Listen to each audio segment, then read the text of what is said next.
Okay, back for part 2. Let's keep going. Now, we have this idea on the table that in addition to perceptual states, for example, having an intentional object, part of the world that the mental state is about, that each mental state also is about itself and shows itself to itself through a kind of reflexive, backwards-facing intentionality that operates in parallel with the mental state representing the world as seeming a certain way. Now, that's an interesting claim, but we need some motivation for why we ought to believe it. And Dignaga provides us with that. He gives us an argument. It's called the memory argument, and it's quite a famous argument in Indian philosophy. A number of different philosophers worked with it. So we're going to look at Dignaga's version of it. And here's what he has to say about that. This is the bottom of the 4th page of your handout. Dignaga says, "Sometime after we have perceived a certain object, there occurs to our mind the recollection of our cognition as well as the recollection of the object. So it stands that cognition is of 2 forms. Self-cognition is also thus established. Why? Because it, vis-a the recollection, is never that which has not been previously experienced. It is unheard of to have a recollection of something that is without having it is unheard of to have a recollection of something without having experienced it before." So here's how the argument goes, and I'll give you an example. I'll go through the argument in standard form, and then I'll talk you through a worked example. Okay. So first premise is that when I have a memory of something, I remember the experience, not just the object that the memory is about.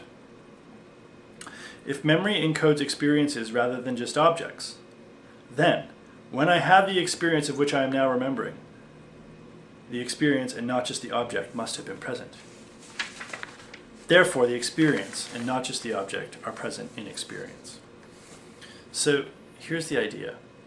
So right now, for example, I'm having a memory of drinking my water bottle right before I paused the last video that I made for you. Now, the object, the intentional object of my perception at that time was the water bottle. And the intentional object of my memory right now of that previous experience of the water bottle is also the water bottle. But here's the thing. When I remember, and the idea of this argument is it's a phenomenological argument. It's an attempt to argue on the basis of what it's like to remember something. And the claim is, when I remember now what it was to drink the water bottle then, I'm not just remembering the water bottle. I'm remembering my experience of drinking from the water bottle.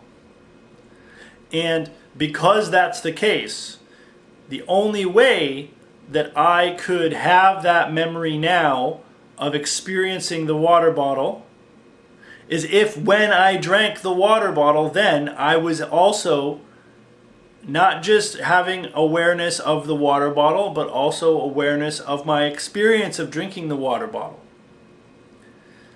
So the argument tries to establish a link between the phenomenology, the experiential quality of remembering, which seems to track experience and not just the objects that experiences are about, and to claim that the only way that tracking could happen, the only way that memories could be about experiences and not just the intentional content of experiences, is if during the actual happening of those experiences in the past, before I remember them, while I'm having them for the first time, I actually live through the experience, not just of the object, but of my experience of the object. So the idea is that experiences themselves, perceptual states, say, my perception of the water bottle has to be both about the water bottle and about itself. Because if it wasn't, then there'd be no way for my subsequent memory to recall the experience. It would only have the ability to recall the object. But that seems false. So that's the argument. It's an interesting argument. Subsequent Madhyamaka thinkers will reject this argument. And we'll just touch on that a little bit near the end. But that's the basic view. So now that we have the positive view on the table, we can take a look at some of the negative arguments. We recall when we were first setting up Dignaga and Dharmakirti's view, we had this argument, the third premise of which was that there are no such things as universals. So there's an argument for this in the text, and in particular in my reconstruction here I'm relying on the introductory material that Hayes offers for the readings of on page 108 of the Buddhist philosophy text that you have. So I'm working from that text primarily. And here's the argument that we have. So the idea here is basically that universals are things like cowness or redness, and the reason we might want to posit things like cowness or redness is to explain how it is that every particular cow we see seems to us to be a cow, how every red patch, piece of, or any object that's red that we see it as being red. Cowness and redness can help us explain what it is about all those things that they have in common. Because it looks like, oh, the reason I call all these different animals cows is because they have something in common. What is that thing? It's cowness. So, Buddhist philosophers deny the existence of universals. And the reason should be fairly obvious given what we've seen so far from the Buddhists. In particular, you might think, as a Buddhist philosopher, that if a universal were to exist, it would probably be a permanent, unchanging entity. Because it is precisely that which makes it the case that different particulars have an essence, have membership in this particular category that we're using the concept to think of them as. So, a good historical example of this, as I mentioned before, is Plato's theory of forms. And the idea here is that Buddhists think that everything is impermanent and changing. So if it turns out that there's some select group of entities which are permanent and unchanging, that would be a severe challenge to the Buddhists. So for the most part, Buddhist philosophers tend to, deny the existence of universals. And here's an argument to that effect. So, first premise. This is page 5 of your handout. Universals are, by definition, simple, indivisible essences that can be multiply present in various particulars. But if something is simple in this way, then it is unconditioned and permanent. What that means is, if something is singular and unchanging, then it can't really be affected by anything. And it's going to be permanent because there's going to be no basis upon which for it to change. Because what it is just to be that essence that makes it the case that all particular things are members of it, or instantiations of it. Now, here's a fact that Dignaga thinks is obvious. He says, universals are knowable to us by being present in the particulars we think of as being members of those universals. How do we know about universals? By seeing in individuals the overlap, right? When we see a herd of cows, we can say, oh look, there's a bunch of cows. How do we know that? Because we can see cowness in each of them. We can see that those particular cows are instances of a more general cowness. Now, here's where things get interesting. Fourth premise states, if a universal is present in a perceptible particular, then it is knowable through our sense faculties. This is a tricky premise. We're going to come back to it in a moment. So the idea here is that if I can see a cow, a particular cow, as being part of, a member of the species of cows, or an instantiation of the concept or universal of cowness, then it looks like universals are accessible to me through perception. But if something is knowable through our sense faculties, then it must have a spatial location. But if the universal has a spatial location, then it is either located entirely in a very specific particular or partially in many particulars. But if the universal is located entirely in a single particular, then it cannot do the work of being present in many particulars. And if the universal is only partially present in many particulars, then it is not unified. It's not undivided. And if the universal is not unified, then it can't do the work of being a single thing, of which many particular things are the instances. Therefore, universals cannot do the work they are posited to do, and they do not exist. That's the argument. Now, there's a tricky premise in this argument. That's premise... I have it on your handout here as premise 3, but I believe what we actually mean... Yeah, premise 3. Look at premise 3. Premise 3 says, universals are knowable to us by being present in the particulars that we think of as being members of the universals. Plato would deny this. Right? Plato would deny this, so would Plotinus, because they would say slightly differently. They would say, no. It's not that the universal is present in the particular. It's that the particulars are present in the universals. And we don't know the universal through perception. We know the universal through intellectual intuition. And our ability to see the individual as an instantiation of the universal is a kind of layering effect that happens with our intellectual intuition guiding our perceptual understanding of particulars. So this argument is not ironclad. A sophisticated Platonic philosopher would push back on this argument with a great deal of argumentative force.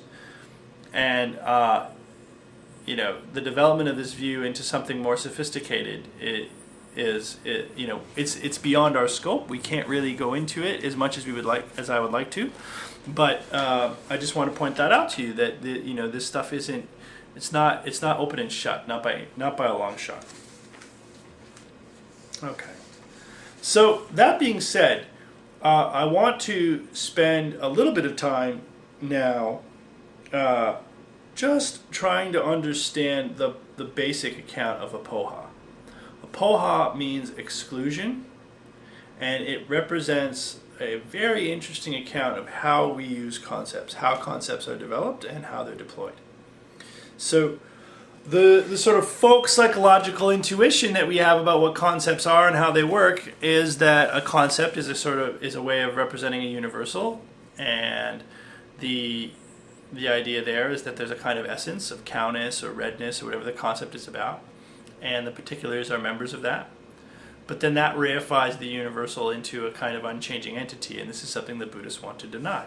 So then how do we explain our ability to use concepts to represent particulars as being members of categories? Because the Buddhist doesn't want to deny that we're able to refer to cows, for example, or that we can use the concept of red and redness to explain similarities between colored objects. Of course we have these abilities. They're very important abilities, but the Buddhist philosophers that we're exploring today have a very different account of how it is that we are able to do that. They do not want to go in for the view that we have to posit a realm of abstract entities that then have to be somehow connected to a world of particulars in perception. Instead, they're going to use a kind of negation to explain how concepts work. The apoha theory attempts to replace a substantive theory of universals by claiming that what concepts actually are is an exclusion of all things that don't belong to the concept. So let's think about our concept of a cow. So my concept of cow can be accurately predicated of all particular cows that I might come up against in the world. When I'm driving down the country road and I see a herd of grazing cattle, I can look out at those animals and say quite accurately, all of those animals are cows. How am I able to do that? The idea is that the accuracy of my predicating each of those individual particulars with cowness. That animal's a cow, that animal's a cow, that animal's a cow, is a kind of double negation, where I understand when I see those cows that each particular cow is not a non-cow. So the idea is that what it is to have a positive concept of something, what it is to have a concept of X, is to exclude from things that you represent as being X everything that's not X. So my concept of redness is the concept of everything that is not non-red. My concept of beauty is everything that is not non-beautiful. So I'm excluding. The concept is a way of excluding from consideration those things which are not part of the concept. Now, an immediate worry arises, which is that how can I negate something unless I have a positive conception of it? Can I do it with just negation? Is that enough? And many Indian philosophers who are of a more realist bent say, no, absolutely not. This is not going to work. The only way negation is going to work in concept formation is if you already have a positive sense of what inclusion looks like. Inclusion in a concept cannot be explained solely in terms of negation. So I can't exclude non-cows unless I know already what a cow is. A cow isn't just what's not a cow can't be defined just as what's not a cow. Because the double negation is logically equivalent of a positive assertion. But I can't negate something that I don't have a positive understanding of. So there's a trick here. It's very tricky. It's not obvious that this is going to work. The Buddhist is going to say, well, you know from perception. Right? You know just by seeing the similarities. But then you can say, well, what makes those similarities relevant versus other similarities? You already have a concept that's telling you what the right similarities are and what the incorrect similarities are, and that is the basis upon which your negation of exclusion happens. So the Buddhists want to say, we can have a concept of something simply by excluding everything that isn't a member of the concept. Whereas a realist is going to say, no, you need positive content that identifies what proper membership in the concept entails, and that is the basis upon which you might exclude things from being in the concept. So that's a substantial disagreement about concepts and how they represent particulars. And again, I have no interest whatsoever in resolving this for you, but it's something to think about. Okay. So the last thing I'd like to do with you today before I sign off is talk a little bit about Madhyamaka responses to these Buddhists. Chandrakirti, in the chapter I had you read today, has a very interesting little analogy that he uses, and I just want to walk you through that before we conclude for today. So he goes like this. Chandrakirti thinks that this idea that perception has two parts, two aspects, subjective aspect and an objective aspect, that this leads to problems, and it's not a viable way of thinking about perception. So here's a quote from the chapter of Chandrakirti's commentary on Nagarjuna that I had you read. He reasons in the following way. He says, the edge of a sword cannot cut its own edge, nor can the tip of a finger touch that very tip. In the same way, one act of consciousness cannot directly perceive the same act of consciousness. So it is for such a one concerned with what arises in the mind. The mind is impossible to ground, is without beginning or end, is not unchanging, is not uncaused or unconditioned, is neither identical with itself nor different. He knows and sees the stream of consciousness like a twinning creeper. He knows and sees the essential nature of consciousness, the groundlessness of consciousness, the hiddenness of consciousness, the imperceptibleness of consciousness, the absolute uniqueness of consciousness. And he knows and sees it thus, so he knows and sees it as it really is, and he does not suppress it. This is the analysis of consciousness as he truly knows and sees it. Okay, so there's a lot going on in this quote. The first thing to note is that Chandrakirti is attempting to argue that if one admits to the idea that all moments of consciousness are self-intimating or self-aware, then one is committed to analyzing the mind as having a self-grounding nature, definable on its own terms, something that can be defined, explained, individuated simply in virtue of its own relation to itself, which means it has svabhava. And this is something a Madhyamaka cannot countenance, which is why in the passage that we just read through, he talks about how consciousness cannot be grounded.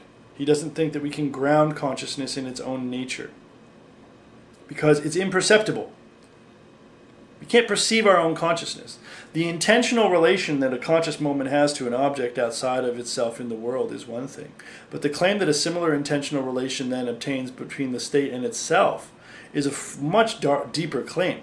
One that the Madhyamaka will deny on the grounds that it's just not phenomenologically plausible. We don't actually perceive our own consciousness in this way. And to claim that we do is to commit to the view that the mind, that the conscious stream has svabhava. But this is not right, according to the Madhyamaka. The Madhyamaka claims that consciousness, like any other phenomena, is empty of svabhava. And this is the main disagreement between Madhyamaka and Yogacara philosophers.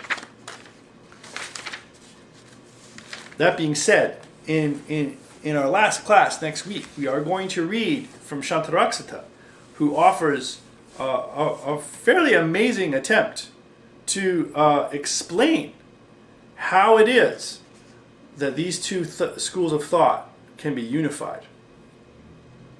Okay, so here's the argument that Chandrakirti is working with. He says, like the sword that cuts and the fingertip that touches, the consciousness that knows is world-directed and not self-directed. But if the knowledge afforded by consciousness is only world-directed, then it cannot be self-intimating, therefore consciousness cannot be self-intimating. Now, it's important to note that in denying the self-intimating nature of consciousness, the Madhyamaka has to deny the argument from memory that we looked at. And the way they're going to do that is simply to claim that this imagined connection that the Yogacara philosopher finds between the phenomenology of memory and the previous perception is constructed. That there's no direct causal connection between the experience of memory and the perceptual experience of the object that is then subsequently remembered. Now, we don't have time to get into that. It's a complicated question, but it's just worth noting that the memory argument looks pretty tight. So when the Madhyamaka denies the self-intimating nature of consciousness, the self-awareness of consciousness, they are also having to deny that the soundness of the argument from memory. And that's a much tougher road to hoe. Another way of thinking about this is to stick with the analogies. So one way that the Yogacara philosopher pushes back against the sword analogy and the fingertip analogy is to say, no. Consciousness is like a lamp or a candle. Right? And the candle illuminates itself and the room around it. And Shantideva, in chapter 9 of the Bodhicharyavatara that we looked at last week, says, a light source is not itself illuminated because it is not concealed by darkness. So the idea there is that the reason this analogy doesn't work is because we don't have this hiddenness of the mind from itself. So keep in mind that the Madhyamaka is not denying that there is a reflexive awareness. They're just saying that this reflexivity is not grounded in the very basis of our perception. It's something that comes later, something that comes afterwards. And that they don't think it happens simultaneously with perception. It's a subsequent moment. Okay, I'm going to stop there because my camera is starting to fritz out on me, and I hope this lecture has been somewhat helpful, and we'll talk more about it next week. Okay, bye.